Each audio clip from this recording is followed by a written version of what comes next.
If you're in business, I bet you've felt it. You know, that nagging sense that the old marketing playbook just isn't working anymore? Well, according to author Mark Schaefer, this isn't just a small gap between what marketers are doing and what actually works. No, this isn't some slow evolution. It's a complete upheaval. Schaefer's research shows that the very foundation of marketing is being overturned, and it's because consumers, that's you and me, we now hold all the power. Now, these statements might sound a little extreme, but Schaefer argues they aren't predictions for the future. They're the reality we're living in right now. The power has fundamentally shifted from companies to consumers. So, how in the world did we get here? Well, this rebellion didn't happen overnight, not at all. It's actually the final chapter in a century-long consumer counterattack against marketing. Let's take a quick look back at how we arrived at this exact moment. You see, consumers have been systematically taking back power for over 100 years. The first rebellion was basically a war against lies and all those deceptive ads. The second was a war against secrets, as technology gave people the power to see behind the corporate curtain. And that brings us to today's final battle.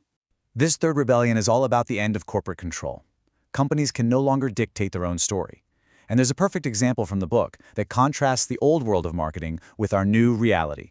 So, for 150 years, Ivory Soap was a giant. They dominated through mass advertising, all built on one simple idea: trust the brand.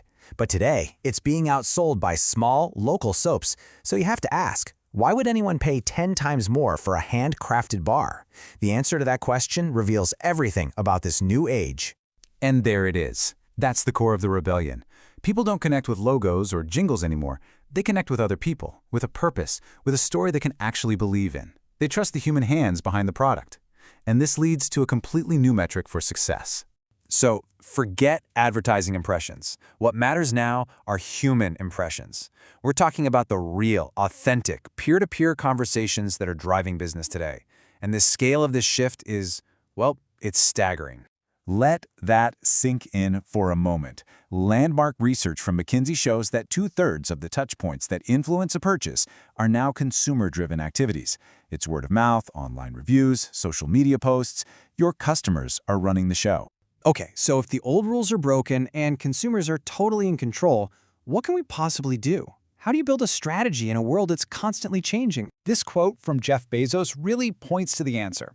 Instead of chasing every new tech trend, we need to build our strategy around the things that are stable over time, the things that won't change about people.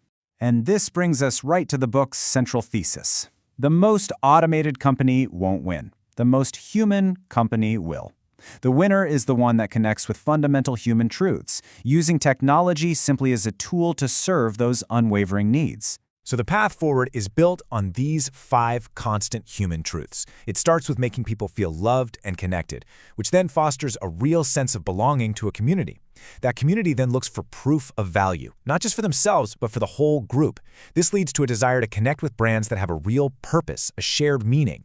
And all of this has to be built on a foundation of respect, which means marketing with your customers, not at them. This is the new foundation. This all leads to a radical reinvention of what it even means to be a marketer today. The job isn't to push messages anymore. It's to create the conditions for customers to tell your story for you. This changes everything. Your most valuable asset is no longer your ad spend or your media plan. It's the community of people who already believe in you. Your new job is to empower them.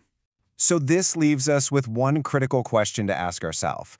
Right now, your customers are out there telling a story about your company. The only question that matters is, what are they saying?